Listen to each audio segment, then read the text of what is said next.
Akibat curah hujan tinggi, akses jalan menuju Pelabuhan Muara Baru Penjaringan Jakarta Utara terendam banjir lagi pemirsa. Akibatnya puluhan sepeda motor yang nekat melintas mogok.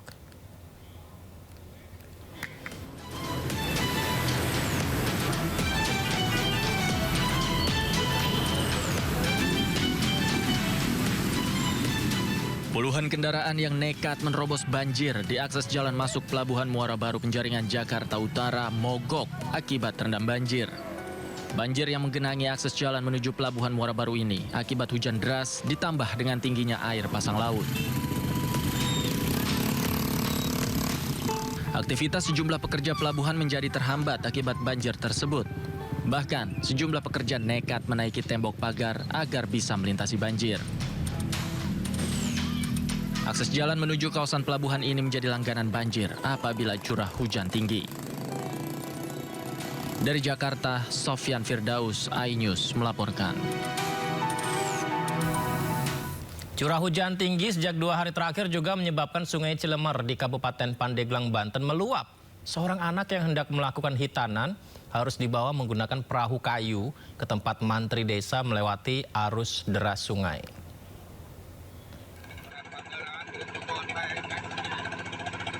Inilah suasana saat warga desa Idaman, Kecamatan Patia, Kabupaten Pandeglang, Banten mengantarkan seorang anak berusia 9 tahun yang hendak melakukan hitanan. Ia harus dibawa menggunakan perahu kayu milik warga ke rumah mantri yang berada di desa lain sejauh 15 km.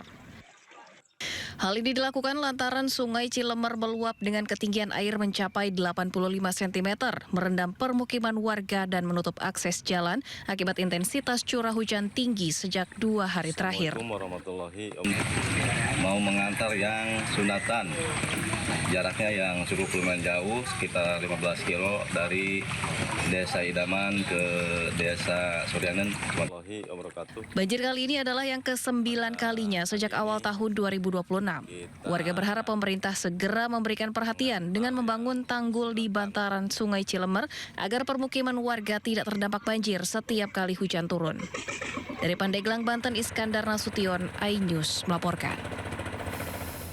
Ribuan orang mengungsi akibat bencana tanah bergerak di Tegal, Jawa Tengah. Mereka mengevakuasi sisa harta benda dari rumahnya yang rusak.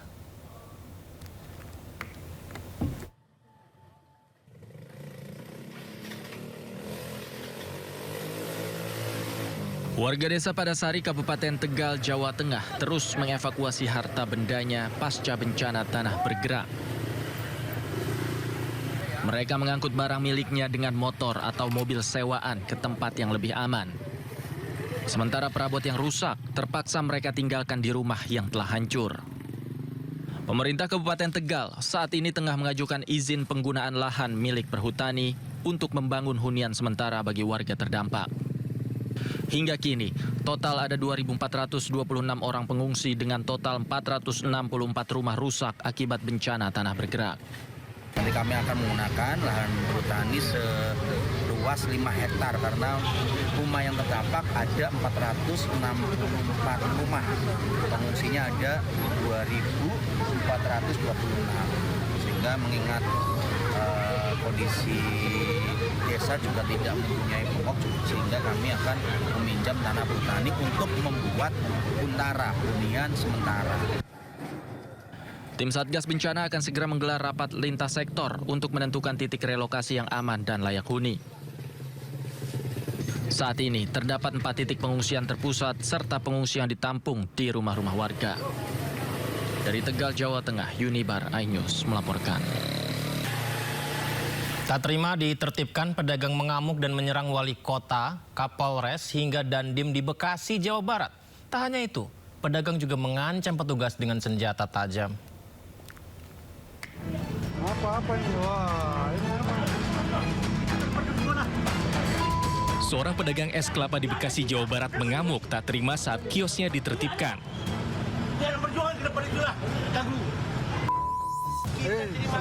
Situasi semakin memanas saat pedagang menodongkan senjata tajam ke petugas, wali kota, Kapolres hingga Dandim. Awas Pak Wali. Pedagang ini mengklaim kiosnya berada di tanah miliknya. Menurut warga, peristiwa penyerangan oleh pedagang terjadi saat wali kota menggelar bersih-bersih reklame dan penertiban pedagang bersama Kapolres dan Dandim. Sampai jam 10-an dah, jam 10. Itu penertiban apa sih Bang sebenarnya? Penertiban Baleho doang sih. Oh, baliho ya. Pelang-pelang kayak pelang nih. Oh, yang ngerusak ini ya Yang visual. pemandangan dia kurang lebih pandang. Kalau Pak Wali agak jauh. Agak jauh. Yang anggota-anggota aja. Nyerang golok gitu. Sajamnya apa sih, golok atau apa? Golok. Kan dibawa sekarang golok sama itu. Pasca kejadian, lapak pedagang es kelapa yang sebelumnya berada di dekat jalan raya kini mulai digeser menjorok ke dalam. Sementara terduga pelaku dilaporkan sudah diamankan petugas berikut barang bukti sebilah golok. Sementara itu hingga kini pihak kepolisian Polsek Bekasi Utara dan Polres Metro Bekasi Kota belum bersedia memberikan keterangan. Dari Bekasi, Jawa Barat, Rahmat Hidayat, iNews melaporkan. Seorang pria ditemukan tewas di sebuah kamar penginapan di Bandar Lampung, Lampung. Anehnya, kepala korban ditemukan dalam keadaan terlilit lakban dan plastik.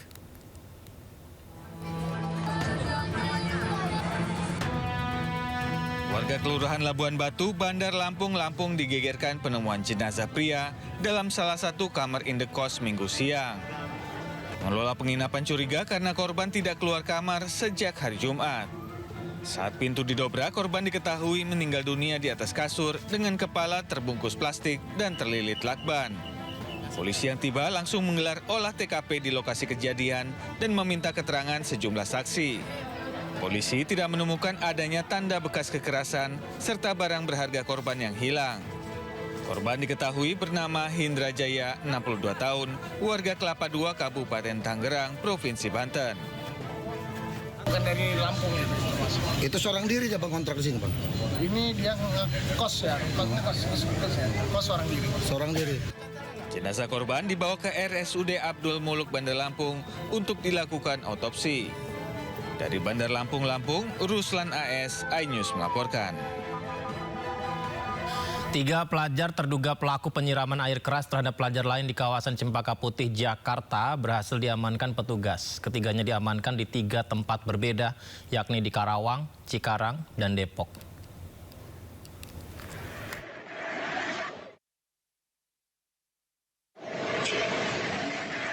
Pengejaran 3 pelajar SMA terduga pelaku penyiraman air keras akhirnya membuahkan hasil. D, F, dan A berhasil diamankan di 3 tempat yang berbeda. Sebelumnya mereka sempat melarikan diri usai videonya viral di media sosial. Namun sikap kooperatif dari para keluarga membuat ketiganya berhasil diamankan tanpa perlawanan. Sampai dengan saat ini berdasarkan hasil pemeriksaan adalah random ya. Jadi ketiga pemuda ini melihat pemuda lain yang menggunakan seragam alma mater sekolah lain, kemudian langsung ingin menyiram saja. Jadi dari ketiga pelaku ini 2 orang masih di bawah 18 tahun atau di bawah umur, 1 orangnya sudah 18 tahun. Jadi berawal dari yang bernama D, itu pemilik motor juga pemilik dari cairan tersebut ya, karena dia mengambil dari sekolahnya. Kemudian yang membawa motor namanya F, kemudian yang menyiram itu namanya A. Nah, yang A ini juga sudah lebih dari 18 tahun, juga kemungkinan kita tidak, atau sudah kita hitung dewasa. Kini ketiga terduga pelaku masih menjalani pemeriksaan dan terancam hukuman 3 tahun penjara. Namun jika korban mengalami luka berat, maka ketiganya terancam hukuman 5 tahun penjara. Dari Jakarta, Radi Sanjaya, iNews melaporkan. Pemirsa, sidang lanjutan kasus dugaan tindak pidana korupsi pengadaan laptop berbasis Chromebook di wilayah Kemendikbudristek periode 2019-2022 yang menjerat ex-Mendikbudristek Nadiem Makarim kembali digelar. Jaksa penuntut umum hadirkan 7 orang saksi yang terdiri dari pihak Lembaga Kebijakan Pengadaan Barang LKPP, Jasa Pemerintah, pihak Kemendikbudristek, wira swasta.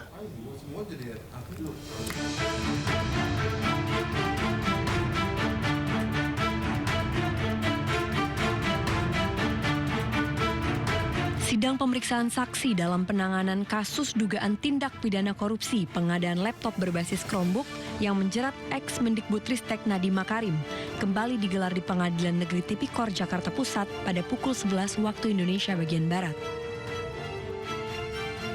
Jaksa penuntut umum menghadirkan 7 orang saksi yang terdiri dari 2 orang PNS Lembaga Kebijakan Pengadaan Barang atau LKPP, 1 orang ex-PNS LKPP, mantan Kepala LKPP, 1 orang ex-Kemendikbudristek, dan 3 orang pihak wira swasta. Agenda sidang difokuskan pada keterangan saksi terkait proses pengadaan barang dan jasa di Kemendikbudristek periode 2019 hingga 2022, mulai dari strategi, riset, hingga pengadaan. Bahwa tidak ada kemahalan harga laptop, dan artinya itu tidak ada kerugian negara. Jadi ada kemungkinan besar kerugian negaranya perhitungannya tidak valid.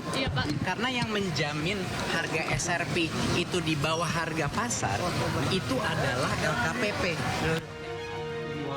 Pihak Nadiem Makarim menegaskan tidak ada kemahalan harga pada pengadaan laptop berbasis Chromebook sesuai dengan keterangan saksi LKPP. Dari Jakarta, Jessica Winoto, Leman, iNews melaporkan. Pemirsa, mantan Wamenaker Immanuel Ebenezer atau Noel mengungkapkan dugaan keterlibatan partai berinisial K dalam kasus dugaan pemerasan terkait pengurusan sertifikat K3 di Kementerian Ketenagakerjaan.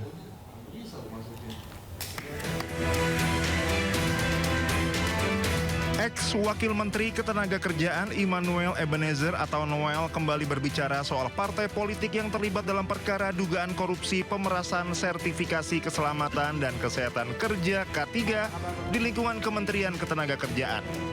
Menurut Noel, partai terlibat itu memiliki huruf K dan memiliki 3 huruf. Hal itu disampaikan Noel sebelum menjalani persidangan di Pengadilan Tipikor pada Senin pagi. Namun Noel tidak merinci apakah 3 huruf itu menandakan singkatan partai. Ia juga enggan memberikan clue terkait warna yang identik dengan parpol tersebut. Partai saya kerucutkan ya. Kemarin kan K, sekarang 3 huruf. Oke, untuk sementara itu dulu. Singkatan bang 3 huruf. Oh, udahlah. Nanti kawan-kawan tahu lah. Warnanya dua warna-warna. Jangan kasih orang lagi, nanti semakin nanti terkait aliran dana ikutin bagaimana terus. bang? Ikutin terus dulu kan di fakta persidangan kan sudah ada tuh, semua mulai keluar tuh keterangan saksi. Bukan saya yang menyampaikan ya, tapi fakta persidangan jaksa lantas saksi-saksi yang menyampaikan, bukan saya. Gitu. Hijau ya bang? Saya nggak mau ngasih warnanya. Hijau apa oranye bang? Nggak mau ngasih tahu juga warnanya. Gimana nama Bu Ida Fauzia? Jangan ya, bukan saya yang nyebut. Sidang dan saksi dan Pak Jaksa, bukan saya ya. Terkait inisial partai K itu Udah saya sampaikan tadi tuh. Semakin mengerucut 3 huruf, ya, oke? Warnanya bang, warna hijau bang. Saya nggak mau nyebut warnanya dulu. Noel menyebut keterlibatan partai itu berkaitan dengan aliran dana. Ia hanya meminta publik untuk mencari latar belakang dari seorang sosok menteri yang dipanggil Bu. Dari Jakarta, tim liputan iNews melaporkan.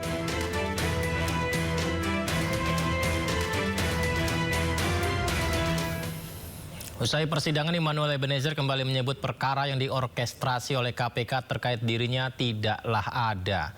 Noel bahkan menyindir OTT, operasi tangkap tangan yang dilakukan KPK merupakan operasi tipu-tipu. Hukum di Republik ini bisa dibeli. Apalagi yang namanya, saya mau bikin yang namanya, apa ya? Komisi penitipan kasus. Jadi komisi penitipan kasus ini datang ke tempat saya, titip kasusnya apa. Nah, kawan-kawan tahu kan, akan kita operasi tipu-tipu. Saya pengen nyanyi sebetulnya nih. Boleh nggak nyanyi?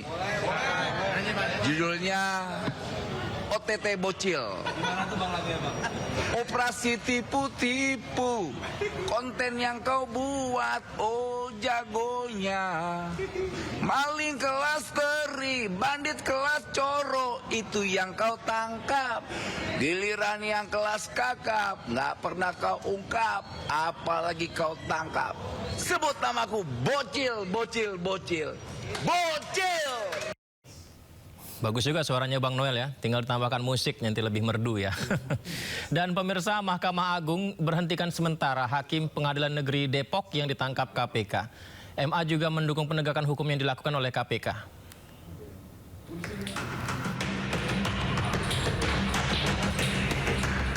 Mahkamah Agung kecewa terhadap kinerja Hakim Pengadilan Negeri Depok yang terjerat operasi tangkap tangan KPK. Peristiwa ini dinilai telah mencederai martabat hakim serta mencoreng kehormatan dan marwah institusi Mahkamah Agung. Meski sesuai KUHAP baru, penangkapan dan penahanan hakim memerlukan izin Ketua Mahkamah Agung. Namun izin penahanan telah diberikan dan MA menyatakan tidak akan menghalangi proses penegakan hukum.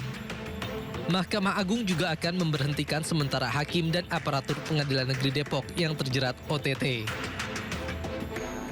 Jadi intinya itu tadi kan di akhir sambutan press release saya kan kalau masih ada oknum yang kopur dan serakah, kan itu udah naik gaji tapi kok masih kopur dan serakah, pilihannya kan hanya dua, ya, dipecat dan penjara. Sekecil apapun nilai transaksional itu pilihannya hanya dua, ya, pecat penjara. Itu tegas sekali kebijakan pimpinan Mahkamah Agung.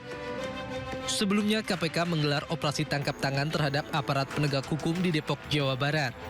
Dalam OTT ini, KPK mengamankan ketua dan wakil ketua Pengadilan Negeri Depok serta 1 orang jurusita pengadilan. Dari tangan para pelaku, KPK menyita sejumlah uang senilai ratusan juta rupiah. Tim Liputan iNews melaporkan. Pemirsa, Bonatua Silalahi akhirnya menerima salinan ijazah Presiden ke-7 RI Joko Widodo tanpa sensor usai KIP mengabulkan seluruh permohonannya.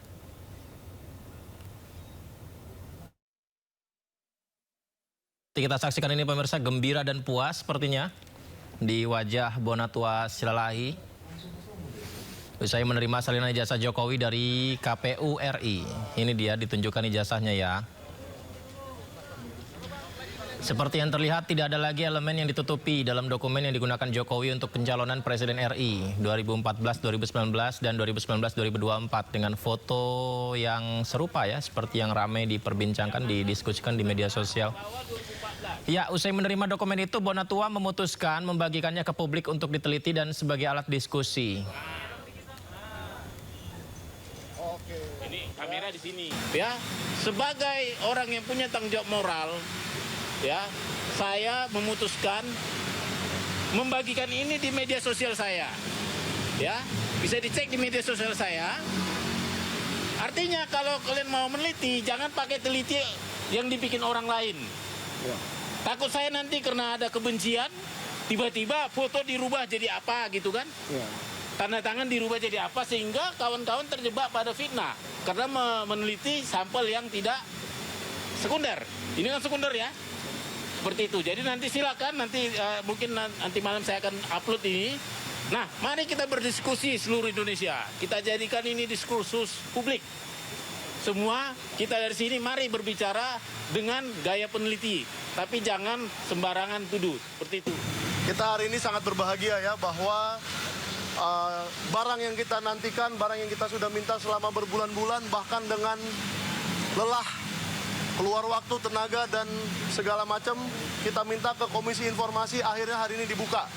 Yaitu ijazah yang digunakan Joko Widodo untuk mencalonkan diri jadi presiden di tahun 2014 dan 2019. 2014 yang bawah, 2019 yang atas. Nah, ini mengkonfirmasi temuan-temuan yang saya dapatkan dari sumber lainnya, namun ternyata ada yang salah di sini. Jadi di sini agak berbeda dari sumber-sumber yang saya dapatkan mengenai ijazah yang digunakan 2014. Tetapi itu nanti akan kita investigasi lebih lanjut dan akan kita umumkan hasilnya. Begitu mendapatkan salinan ijazah, Bonatua pun membandingkannya dengan yang tersebar di media sosial dan berikut cuplikan dialognya bersama rekan kami Kevin Pakan di Sindo Sore. Pemirsa, kita akan mencoba. Ini tahun 2019 ya. Oke, 2019 membandingkan dengan apa yang tersebar di media sosial. Kita akan tunjukkan pemirsa sebentar.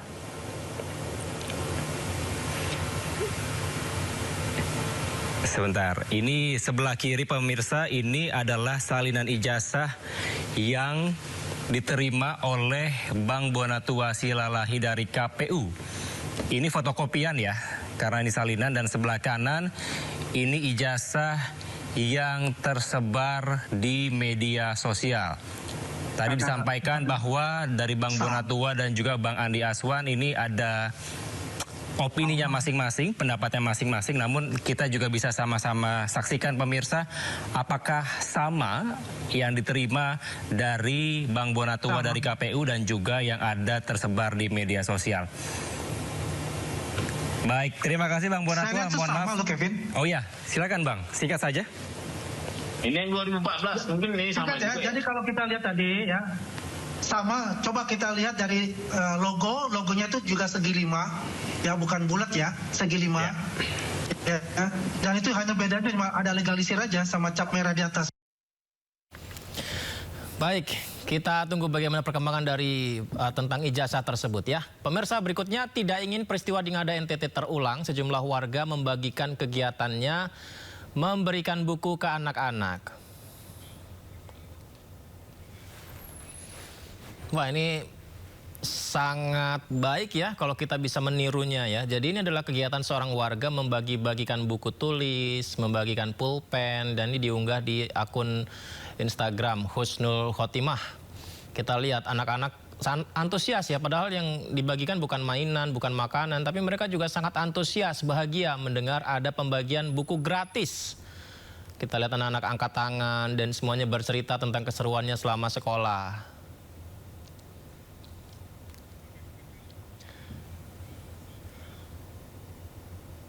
Dan ternyata makin banyak nih pemirsa warga yang membagi-bagikan buku. Ini seperti pengendara motor yang juga membagikan buku ke anak-anak di Ngada NTT juga. Dalam perjalanan buku itu disimpan di kardus di motornya. Berhenti sejenak dan memberikan buku tulis ke sejumlah anak-anak. Dan saya kagum juga ya, banyak sekali anak-anak yang mendatangi dan menunggu mendapatkan buku tulis. Ternyata anak-anak kita itu senang belajar ya.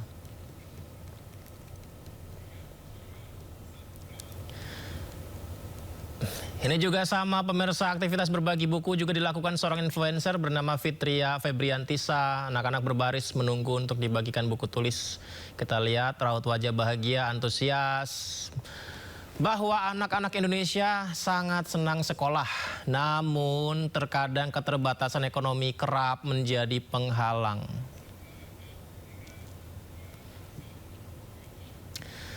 Dunia pendidikan Indonesia ini sudah saatnya segera membuka mata. Masih banyak sekali putra-putri bangsa yang semangat bersekolah, akan tetapi terkendala ekonomi. Inilah tangisan histeris seorang ibu setelah putrinya meninggal dunia di jalan di kawasan Kendari, Sulawesi Tenggara. Peristiwa ini terjadi saat sang anak menjual tisu di jalanan. Anak tersebut meminggirkan keinginan untuk bermain, meminggirkan keinginan untuk sekolah. Ia berjualan tisu demi membantu keluarga, mengumpulkan uang untuk membeli nasi agar ia dan ibunya tidak kelaparan. Namun naas, kecelakaan lalu lintas terjadi. Anak kecil itu meninggal dunia. Sebelumnya, Indonesia juga berduka dengan hilangnya nyawa seorang anak di Kecamatan Jerebu, Kabupaten Ngada, Nusa Tenggara Timur. Anak kelas 4 SD tersebut memutuskan mengakhiri hidupnya di pohon cengkeh dekat kebun milik neneknya. Korban mengambil jalan pintas akibat tekanan ekonomi. Diduga khawatir terus membebani ibunya untuk mencari uang demi membiayai sekolah dan membiayai kehidupan. Anak tersebut mengambil langkah yang memilukan. Saat melakukan olah TKP, petugas menemukan sepucuk surat dari korban yang mengucapkan perpisahan kepada ibunya. Molo mama, selamat tinggal ibu.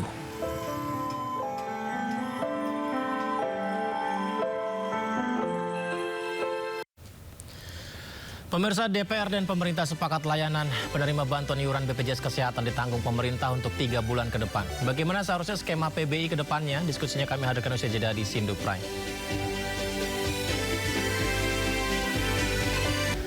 Pemirsa, saya menggunakan pakaian seolah menjadi seorang pasien ya, karena ketika sakit itu tidak bisa ditunda. Bayangkan bagaimana ketika kita sakit, tapi kartu BPJS tidak aktif.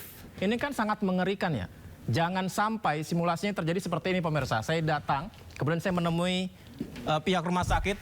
Pak dokter, saya ingin berobat tapi BPJS saya tiba-tiba tidak aktif, Pak. Saya cek dulu kartu BPJS Bapak.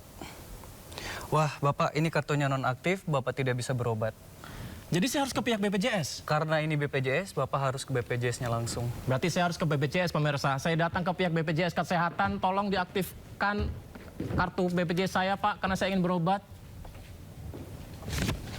Karena saya nggak bisa berobat, Pak. Ini harus diverifikasi dulu ke Kementerian Sosial, Mas. Saya kan yang sakit, Pak. Silahkan ke Kementerian Sosial ya, Mas. Saya harus ke Kementerian Sosial. Baik, saya datang lagi ke Kementerian Sosial. Kemensos, tolong, Pak. Saya sakit, saya ingin berobat, Pak. Jadi gini, saya jelaskan sedikit Mas Yudi ya. Kalau ada orang sakit, datang ke rumah sakit itu harus dilayani. Oke. Urusan administrasi itu urusan belakangan. Silakan Mas Yudi langsung ke rumah sakit. Jadi harus langsung ke rumah sakit nih? Iya.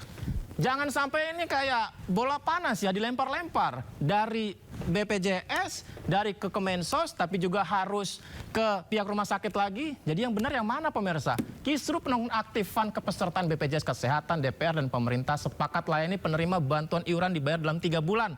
DPR dan pemerintah sepakat BPJS Kesehatan aktif, melakukan sosialisasi apabila terjadi nonaktif kepesertaan penerima bantuan iuran harus segera dibantu pemirsa. Jangan sampai menjadi bola panas yang tidak jelas ujungnya.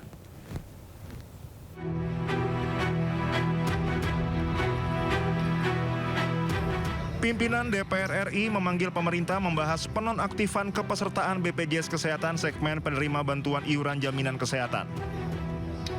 Rapat ini dihadiri Menteri Sosial Saifullah Yusuf, Menteri Kesehatan Budi Gunadi Sadikin, Menteri Keuangan Purbaya Yudi Sadewa, dan Direktur Utama BPJS Kesehatan Ali Gufron Mukti. Wakil Ketua DPR RI Sufmi Dasko Ahmad mengatakan, Dewan Perwakilan Rakyat RI bersama pemerintah menyepakati dalam jangka 3 bulan ke depan semua layanan kesehatan tetap dilayani dan jaminan kesehatan nasional segmen penerima bantuan iuran dibayarkan pemerintah. Dasko juga mengatakan DPR dan pemerintah sepakat dalam waktu 3 bulan ke depan Kementerian Sosial, pemerintah daerah, dan BPJS Kesehatan melakukan pengecekan dan pemutakhiran kategori desil dengan data pembanding terbaru. Ya, jadi kalau tadi DPR dan pemerintah sepakat bahwa selama 3 bulan seluruh layanan kesehatan termasuk yang PBI itu dibayarkan oleh pemerintah. Tadi sudah sepakat, ini yang bagian bayar-bayar sudah oke. Nah, itu. Sambil kemudian pihak-pihak terkait dalam hal ini Kementerian Sosial, BPS, Kementerian Kesehatan itu kemudian memutakhirkan data terbaru dengan pembanding yang terbaru. Demikian. DPR dan pemerintah juga sepakat agar BPJS Kesehatan aktif melakukan sosialisasi dan memberikan notifikasi ke masyarakat apabila terjadi penonaktifan kepesertaan PBI dan pekerja bukan penerima upah dari pemerintah daerah. Dari Jakarta, Tim Liputan Anyus melaporkan. Dan usai pertemuan dengan pimpinan DPR, ada sejumlah hal yang disepakati oleh jajaran menteri yang hadir. Menteri Sosial Saifullah Yusuf minta rumah sakit tidak tolak pasien kronis penerima bantuan iuran BPJS nonaktif. Disepakati tadi untuk yang penyakit-penyakit kronis yang membutuhkan perawatan berkelanjutan seperti cuci darah, otomatis tidak boleh ditolak oleh rumah sakit dan langsung nanti pembiayaannya dibiayai oleh pemerintah. Ya, kenapa berita ini kami angkat pemirsa? Karena antrian panjang terjadi di kantor BPJS Kesehatan Depok, Jawa Barat. Warga terus berdatangan untuk mengurus kepesertaan BPJS yang bermasalah dan tidak dapat digunakan.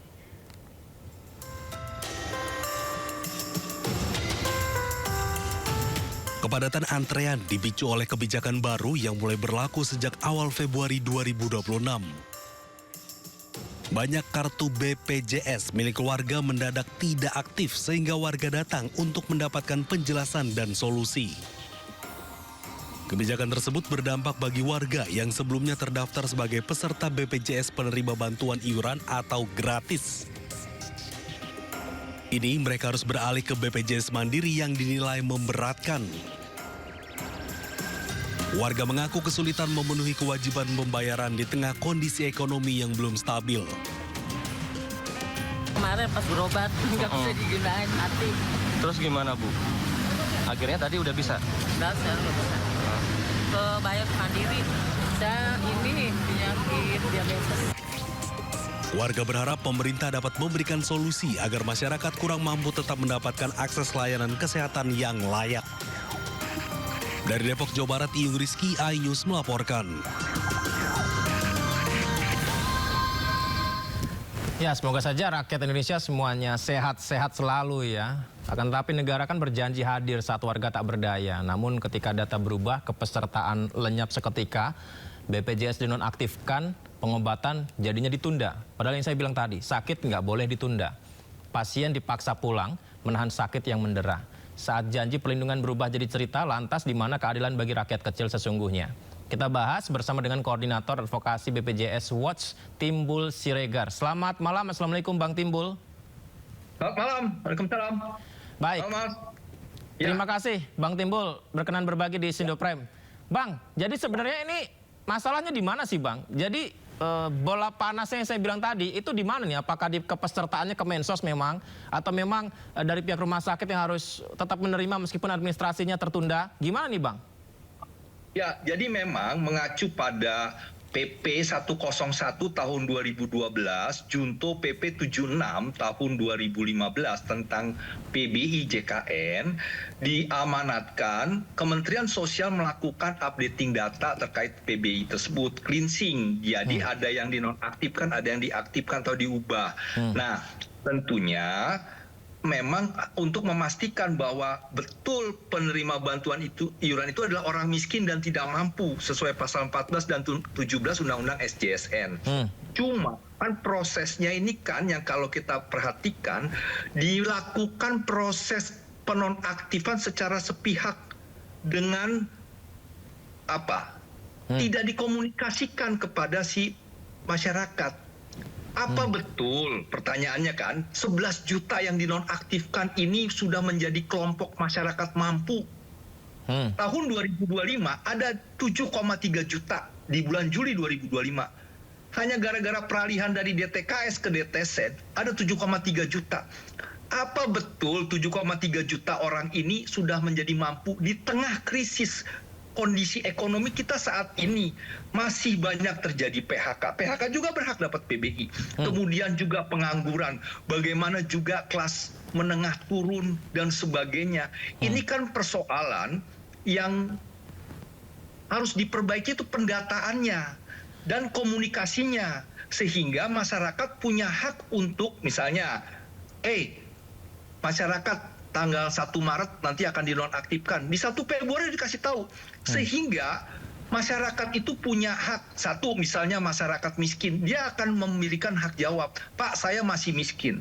Atau peserta yang sudah mampu, dia akan beralih ke peserta mandiri yang bayar sendiri. Nah, artinya yang harus dijamin oleh pemerintah itu adalah keberlanjutan penjaminan oleh JKN. Kalau ini kan diputus secara sepihak sehingga discontinue, sehingga tidak berkelanjutan, yang akhirnya masyarakat yang membutuhkan layanan kesehatan seperti cuci darah yang secara reguler, dia kecewa. Kenapa nggak dijamin?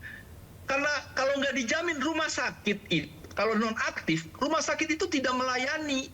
Karena yang dilayani oleh rumah sakit yang bekerja sama dengan BPJS Kesehatan adalah peserta dengan status aktif yang dibayar oleh si BPJS nanti biaya klaimnya.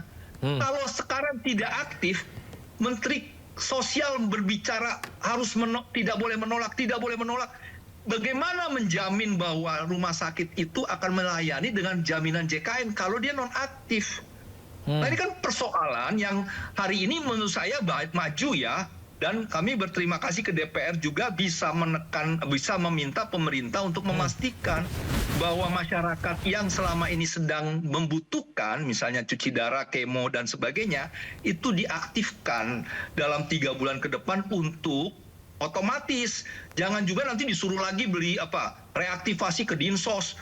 Ya, kalau di daerah Ciamis sana ke dinsosnya jauh itu kan. Nah, artinya permudahlah reaktivasi dan kalau saya berharap secara otomatisasi dulu.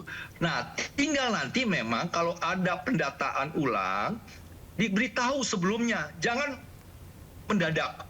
Misalnya dia mau dinonaktifkan nanti di bulan April, sejak 1 Maret sudah diberitahu supaya masyarakat itu tidak kaget dan punya hak jawab dan punya hak untuk berpindah kepesertaan.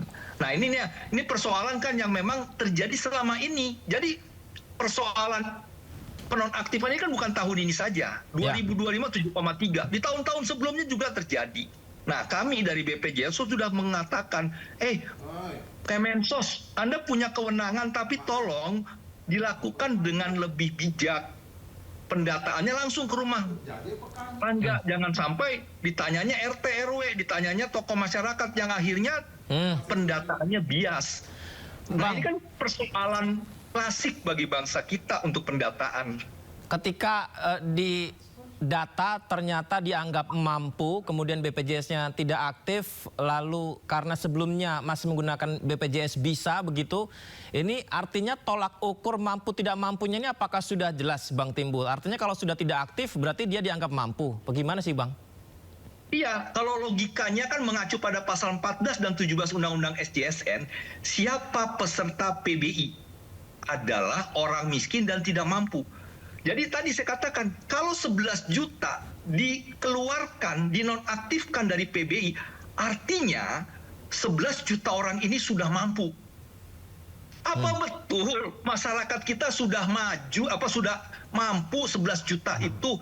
Menurut saya tidak dengan kondisi ekonomi saat ini. Nah, ini kan kembali, pendataan itu tidak berjalan dengan baik. Mohon maaf ya, sudah banyak keluar dana untuk mendata orang miskin. Dulu ada namanya DTKS, ada Resosek, ada P3KE. Cuma siswa YBS di Ngada sana dan ibunya tidak tercover gitu loh. Ya. Triliun hanya untuk bagaimana mendata anak dan ibunya ini nggak terjadi. Nah, demikian juga tragedi pendataan itu terjadi sekarang. Nah, maksud saya pendataan itu memang betul harus dilakukan, jangan sampai terjadi yang tadi inclusion error, exclusion error. Yang berhak tidak dapat, yang tidak berhak malah dapat. Nah, cuma pendataan itu harus lebih objektif dan berkomunikasi lah. Nah, ini kan yang akhirnya tadi dijamin hak atas pelayanan JKN itu tidak terputus. Kalau sekarang kan terputus, dinonaktifkan dulu, setelah itu ribut boleh deh. Nah, ini kan nggak betul ya. Nah, jadi saya kalau mendengar apa yang disampaikan Menkes, Mensos, dan Menkeu, menurut saya ya, harusnya mereka itu baca pasal 4 PP 101 2012. Sebelum menetapkan data yang akan dinonaktifkan atau yang diaktifkan, ya, Mensos, Menkeu, Menkes itu berkoordinasi. Nah, artinya harusnya Menkes bilang, Mensos, orang-orang yang punya penyakit gagal ginjal yang butuh layanan terus-menerus, jangan diputus karena mereka nanti kaget. Nah, lakukanlah dengan komunikasi dulu gitu. Nah, tetapi kan tidak terjadi, akhirnya ribut dan barulah berkomunikasi mereka dengan DPR. Harusnya ini kan tidak terjadi bila pasal 4 itu dijalankan oleh seluruh kementerian ini, sehingga masyarakat itu pemerintah lebih bijak bahwa masyarakat yang butuh kemo yang terus-menerus ini, yang rutin ya, cuci darah yang rutin ini betul-betul dijamin, tidak diskontinu penjaminannya. Nah, ini kan harus dilakukan oleh pemerintah yang memang mengacu pada Undang-Undang Dasar 45, seluruh rakyat berhak atas jaminan sosial. Nah, ini Bang Timbul, kalau soal pendataan tadi Bang, kalau misalnya seorang warga yang harusnya menerima bantuan sosial dan juga BPJS bisa diterima dan dijalankan dengan baik, tapi persoalan data ini misalnya lokasinya dia, identitasnya tidak sesuai dengan domisili. Ini apakah kita harus menunggu supaya si rakyatnya yang inisiatif untuk memperbaiki datanya, atau negara memiliki kewajiban untuk jemput bola bahwa siapa saja rakyatnya yang membutuhkan? Ya, mengacu pada Undang-Undang Administrasi Kependudukan, pemerintah harus wajib mendata mereka.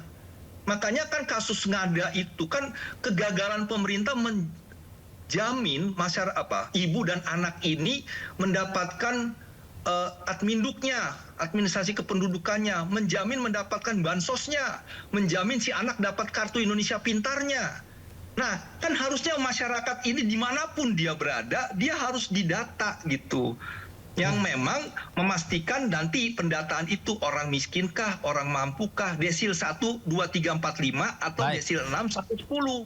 Nah, jadi memang persoalannya kan kriteria-kriteria ini kan tidak dimengerti juga oleh masyarakat. Nah, jadi kembali harus dijelaskan bahwa masyarakat yang masuk desil 1 sampai desil 5 itu siapa? Nah, kalau kita mendengar kemarin BPS mengeluarkan kriteria miskin itu adalah keluarga dengan penghasilan 3 juta sekian, ya. Di bawah 3 juta itu miskin. Tanyaannya, ada banyak upah minimum provinsi Jawa Barat, Jawa Tengah, Bengkulu, ya, di beberapa daerah upah minimum masih 2,4, 2,6. Artinya pekerja itu pun dinyatakan miskin. Karena apa? Pendapatannya masih di bawah 3 juta. Nah, ini kan persoalan bahwa masyarakat kita memang faktanya banyak yang miskin, yang harus mendapatkan bantuan. Cuma kan pemerintah selalu bilang adalah penurunan kemiskinan. Ya, tapi kan namanya penjaminan itu harus menjadi tanggung jawab. Karena biar bagaimanapun juga, masyarakat yang punya gaji 3.500.000 pun belum tentu dia bisa membiayai cuci darahnya, pembiayaannya untuk iurannya dan sebagainya. Baik. Saya mau mengatakan bahwa sebenarnya pemerintah harus berkomunikasi saja, objektif dalam mendata berdasarkan kriteria sehingga si masyarakat diedukasi. Anda masuk desil 4 atau 5, begini Pak, kenapa? Ini kan yang tidak diinformasikan. Bang Timbul, bicara soal data, ternyata ini juga disoroti oleh Menteri Keuangan Purbaya Yudhisa Dewa, Bang, yang meminta BPJS Kesehatan itu lakukanlah pemutakhiran dan datanya dengan lengkap, dengan cepat, akan tetapi jangan membuat keributan. Kita simak dulu ya, Bang, ya, pernyataan Purbaya berikut ini. Jangan sampai yang udah sakit tiba-tiba begitu mau cek cuci darah lagi, tiba-tiba nggak eligible, nggak berhak. Kan itu kayaknya kita konyol. Ya, padahal uang yang saya keluarin sama. Saya rugi di situ, uang keluar, image jelek jadinya. Pemerintah rugi dalam hal ini, Pak. Kemudian masukan dari kami adalah penentuan jumlah PBI dilakukan dengan hati-hati dan terukur dengan mengedepankan ketepatan sasaran, kemudian akses layanan, dan menjaga keberlanjutan program JKN. Tadi kan kalau ditanya ada nggak ruang untuk ngisi orang-orang tadi yang nggak masuk, kan ada. Kan masih 96 juta sekian kan, targetnya 98. Harusnya kalau prosedurnya clear, nggak ada masalah itu. Jadi masalahnya adalah masalah operasional, masalah manajemen, dan masalah sosialisasi yang harus bisa dibereskan secepatnya. Kalau itu membuat uang yang saya keluarkan untuk Anda lebih kecil, saya mendukung. Ribut dikit nggak apa-apa. Tapi ini kan sama, uang yang saya keluarkan sama, ribut lagi. Saya rugi banyak, Pak. Ke depan tolong dibetulin. Dengan demikian penjelasan kami tentang dukungan. Berarti pemerintah rugi banyak kata Purbaya. Tanggapannya Bang Timbul? Ya, jadi memang sebenarnya kan APBN, Undang-Undang APBN kan sudah mengetok palu bahwa yang dijamin kuotanya itu 96,8 juta, bukan 98, 96,8 juta maksimal itu. Kalau dikalikan dengan 42.000 kali 12 bulan, itu sekitar 48,7 triliun. Tetapi memang fakta di lapangan tidak semuanya terisi, karena memang harus dikasih ruang untuk bayi-bayi baru lahir dari keluarga miskin langsung otomatis. Nah, tentunya yang mau saya katakan adalah anggaran ini sudah ada, sudah ditetapkan. Nah, tinggal bagaimana memilih seluruh orang miskin dan tidak mampu itu untuk menempati yang 96,8. Nah, tetapi dalam proses pendataannya harus dijelaskan desil 1, 2, 3, 4, 5 kan yang menjadi peserta PBI JKN. Ya, kalau mau dibilang 1, 2, 3, 4, 5 itu kan 50%. 50% kali 280 juta rakyat Indonesia, itu kan 140 juta yang miskin, yang desil 1, 2, 3, 4, 5. Tapi kenapa hanya 96,8 juta yang dipasang oleh pemerintah. Nah, kalau kita baca Perpres 36 2023, sebenarnya pemerintah tuh menjanjikan di 2023 PBI itu naik menjadi 111 juta. 2024 113 juta. Tapi kan tidak dinaikkan, tetap di 96,8. Sementara masyarakat yang membutuhkan PBI JKN dan PBPU daerah ini kan semakin meningkat. Makanya kalau saya sih melihat motifnya ini adalah mengeluarkan, memasukkan, jadi supaya anggaran yang 96,8 juta orang, yang 48,7 itu tidak lebih. Ya dimainkan di situ aja. Sehingga ini dikeluarkan, dimasukkan, setelah itu di-cleansing, dikeluarkan, dimasukkan lagi. Dan ini kan sebenarnya permainan-permainan yang harusnya tidak dilakukan, tapi harus lebih fokus pada jumlah masyarakat miskin yang dijamin. Desil 1 sampai desil 5 itu 50%. Harusnya dijamin itu 140 juta oleh PBI JKN. Tapi kan kembali memang oleh pemerintah disebar ke daerah. Nah, sekarang persoalan lainnya adalah transfer ke daerah berkurang 200 triliun, sehingga Pemda-Pemda pun sekarang ya, kasus Kabupaten Pali itu menurunkan jumlah PBI daerahnya atau disebut PBPU daerah, sehingga ada 40.000 yang dinonaktifkan. Itu juga terjadi di beberapa kabupaten kota. Nah, persoalannya kan adalah kenapa hak masyarakat itu dikurangi ketika bicara anggaran. Kan harusnya pemerintah orientasinya rakyat miskin dapat. Bagaimana anggaran ditambah? Ya memang konsekuensinya tambah dong, kan gitu. Jangan pelit di anggaran untuk mengorbankan masyarakat miskin ini. Sehingga dikeluarkan, ada yang dimasukkan. Jadi gonta-ganti yang akhirnya ada ketidakpastian keberlanjutan penjaminan JKN. Karena itu nggak ada jadwalnya. Sakit itu bisa besok, bisa sekarang, bisa lusa. Harus segera ditangani. Bang Timbul, akhirnya kan setelah rapat tadi Bang, DPR dan pemerintah sepakat untuk mengaktifkan kembali Bang, atau reaktivasi 11 juta penerima bantuan iuran PBIJK yang sebelumnya dinonaktifkan mendadak. Ini berarti ada salah langkah ya Bang ya? Harus diakui hal itu? Enggak, nih kita klarifikasi dulu. Yang diaktifkan 3 bulan itu siapa? Apa yang 11 juta? Apa yang penyakit-penyakit katastrofik saja?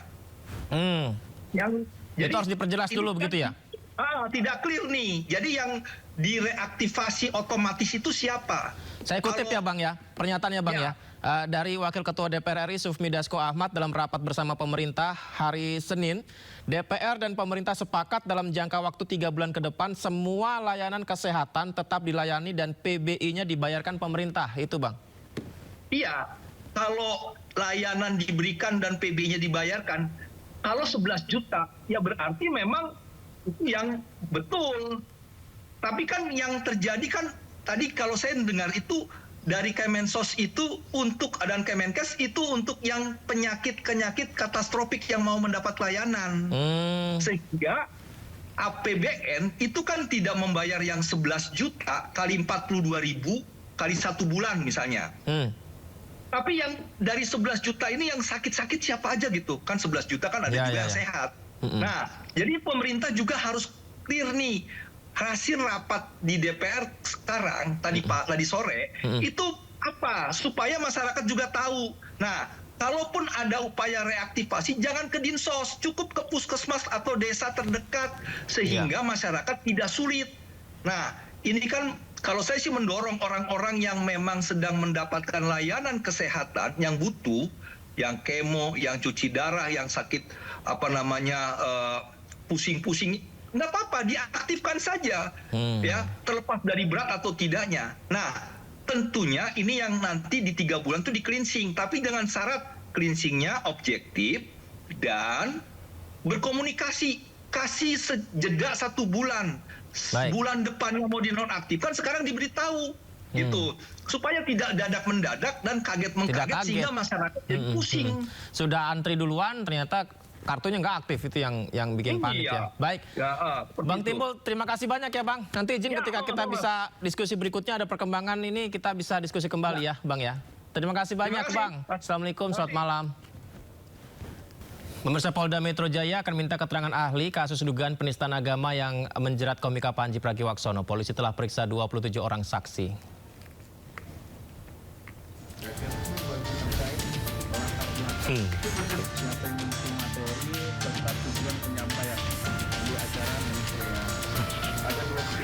Kabid Humas Polda Metro Jaya Kombes Pol Budi Hermanto menjelaskan pemeriksaan saksi dan ahli dilakukan untuk mendalami materi terkait latar belakang dan tujuan show Mens Rea. Sejauh ini polisi telah memeriksa 27 orang saksi termasuk terlapor Panji Pragiwaksono. Jumat lalu Panji penuhi panggilan Polda Metro Jaya. Panji dicecar 63 pertanyaan. Ada 27 orang yang sudah dimintai keterangan, termasuk pelapor, saksi-saksi. Ini akan berkembang kepada nanti akan permintaan keterangan klarifikasi dari ahli ya. Nah ini berkembang, kemarin juga kami sampaikan bahwa saudara PP hadir atas undangan klarifikasi penyidik didamping dari kuasa hukum.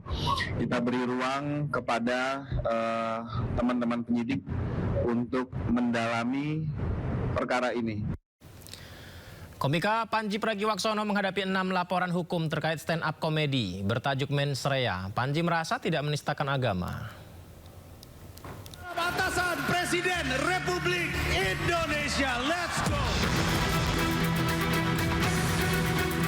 Apapun yang gua katakan, orang nggak bisa marah, kan menurut keyakinan saya. Tayangan stand-up komedi bertajuk Mens Rea milik Panji Pragiwaksono berbuntut panjang. Kini Panji harus menghadapi 6 laporan hukum terkait materi stand-up komedi tersebut. 6 laporan terdiri dari 5 laporan polisi dan 1 aduan masyarakat yang ditangani Polda Metro Jaya. Identitas para pelapor yang dibeberkan Polda Metro Jaya antara lain Angkatan Muda Nahdlatul Ulama dan Aliansi Muda Muhammadiyah Pemuka Agama dari Front Pembela Islam Novel Bamukmin, Majelis Pesantren Salafiyah Banten, serta warga lainnya yang salah satunya merupakan aduan masyarakat.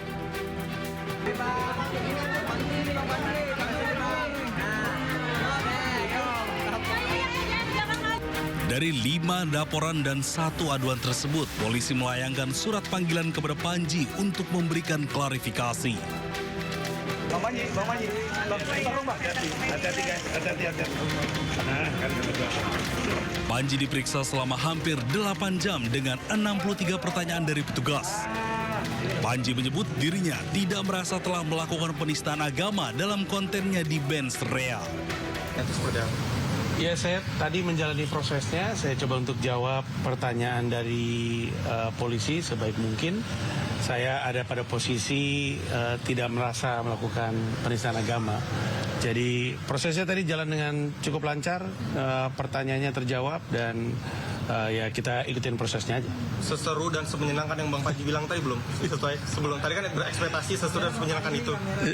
Seseru ya akhirnya capek lah AC. Ya intinya prosesnya berjalan dengan lancar.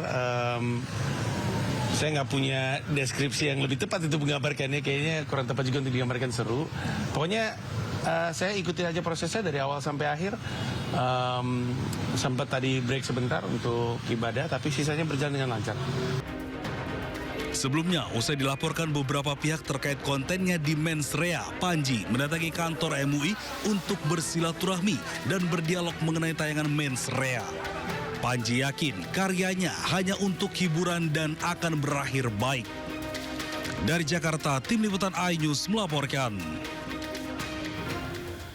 Presiden menegaskan bahwa evaluasi terhadap TNI Polri dilakukan sebagai upaya memperkuat instansi pertahanan dan keamanan negara. Evaluasi mencakup penguatan, persatuan, dan komitmen mengedepankan kepentingan bangsa, negara, dan masyarakat. Pemirsa, rapat pimpinan yang diikuti oleh 650 peserta terdiri dari unsur TNI, Polri, serta menteri terkait digelar di Istana Kepresidenan Jakarta.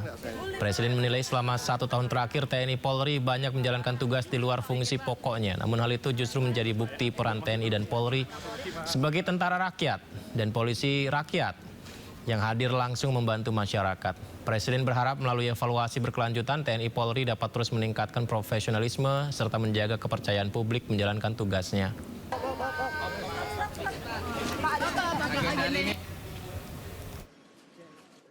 Memberikan pengarahan dalam forum rapat pimpinan TNI dan Polri. Ini adalah agenda rutin tahunan sebetulnya. Jadi setiap awal tahun selalu ada forum rapat pimpinan TNI maupun Polri. Dan hari ini alhamdulillah Pak Presiden dapat memberikan pengarahan dan kebetulan mengundang para pimpinan TNI dan Polri untuk mendapatkan pengarahan di Istana Merdeka Jakarta. Ada pesan untuk arahan-arahan yang diberikan Pak Presiden untuk TNI dan Polri? Ya, yang pertama tentu sebagai Panglima tertinggi TNI maupun Polri, tentu Bapak Presiden memberikan pengarahan-pengarahan untuk bagaimana TNI maupun Polri harus menjadi institusi yang kuat, yang proporsional, dan terutama tadi pesan beliau adalah untuk menjadi tentara rakyat dan polisi yang dicintai oleh. Kita ke informasi berikutnya. Thomas Djiwandono resmi dilantik menjadi Deputi Gubernur Bank Indonesia. Pengambilan sumpah jabatan dilakukan langsung oleh Ketua Mahkamah Agung dan disaksikan sejumlah pejabat negara. Melaksanakan tugas dan kewajiban Deputi Gubernur Bank Indonesia nomor 10. Thomas Djiwandono resmi dilantik sebagai Deputi Gubernur Bank Indonesia 2026 hingga 2031. Pelantikan Thomas didasarkan pada surat keputusan Presiden Republik Indonesia nomor 10 tahun 2026 tentang pengangkatan Deputi Gubernur BI. Dalam pelantikan tersebut, Ketua MA Sunarto membacakan surat ketetapan Presiden sebelum prosesi pengambilan sumpah jabatan. Dalam sumpahnya, Thomas menyatakan kesediaan untuk tidak menjanjikan atau memberikan sesuatu kepada siapapun, serta tidak menerima imbalan dalam bentuk apapun dalam menjalankan tugasnya.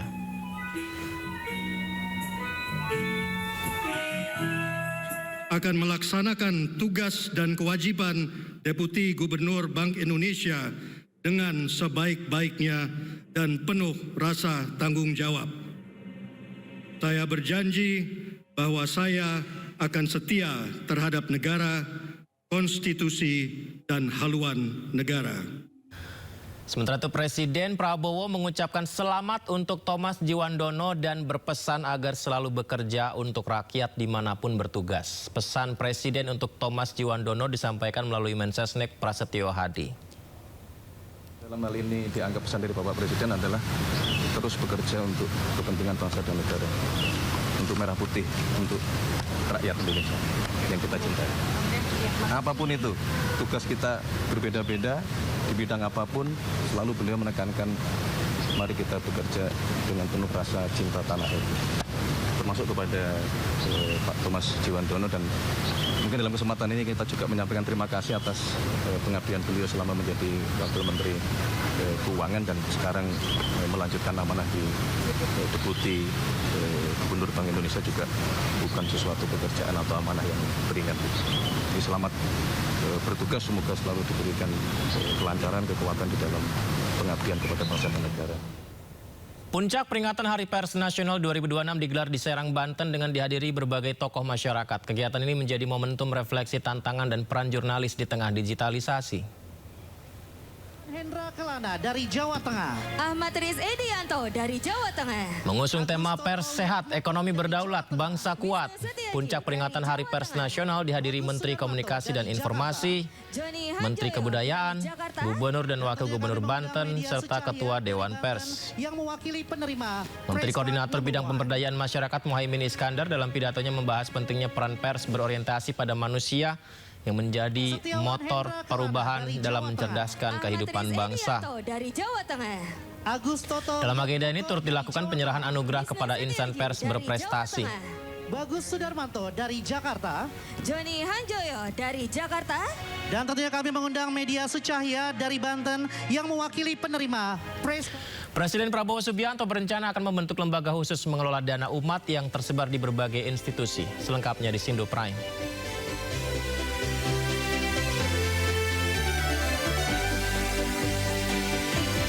Presiden Prabowo Subianto berencana membentuk lembaga khusus mengelola dana umat yang selama ini tersebar di berbagai institusi. Pengelolaan yang terpusat dinilai berpotensi menghimpun dana dalam jumlah besar setiap tahunnya. Menurut Presiden Prabowo, pengelolaan dana umat terkoordinasi akan menjadi bagian dari upaya memperkuat peran lembaga keagamaan dalam pembangunan nasional. Terlebih, potensi dana umat yang sangat besar mencapai 500 triliun rupiah per tahun. Potensi ini dapat menjadi kekuatan besar bagi kemajuan bangsa jika dikelola secara profesional dan akuntabel. Lembaga-lembaga umat Islam, kalau tidak salah, nanti akan dibentuk lembaga pengelolaan dana umat.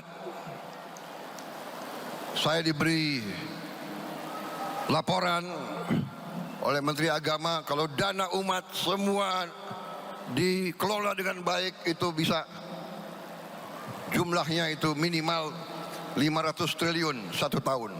Masya Allah. Ulama umaroh bersatu, kita akan melihat kebangkitan bangsa Indonesia.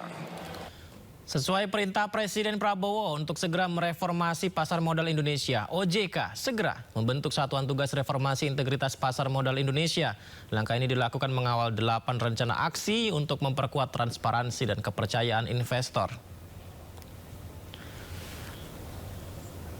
Ya, semoga langkah ini bisa menjadi sinyal positif memperkuat pasar modal kita ya. PLT Ketua Dewan Komisioner OJK, Friderika Widiasari Dewi menjelaskan, upaya transparansi sektor pasar modal terus dilakukan sesuai dengan masukan dari MSCI, termasuk mendorong penguatan integritas pasar modal Indonesia.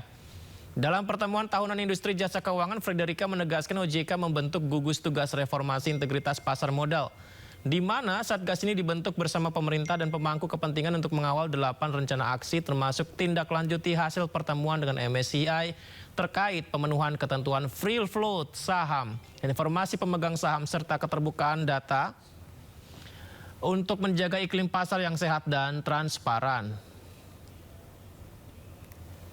Akan membentuk task force reformasi integritas di pasar modal Indonesia. Tadi disampaikan bagaimana kita akan melihat bagaimana realisasi dari action plan yang kita sampaikan di 8 rencana aksi tersebut dan juga sebagai respon terhadap hasil pertemuan dengan MSCI beberapa hari yang lalu.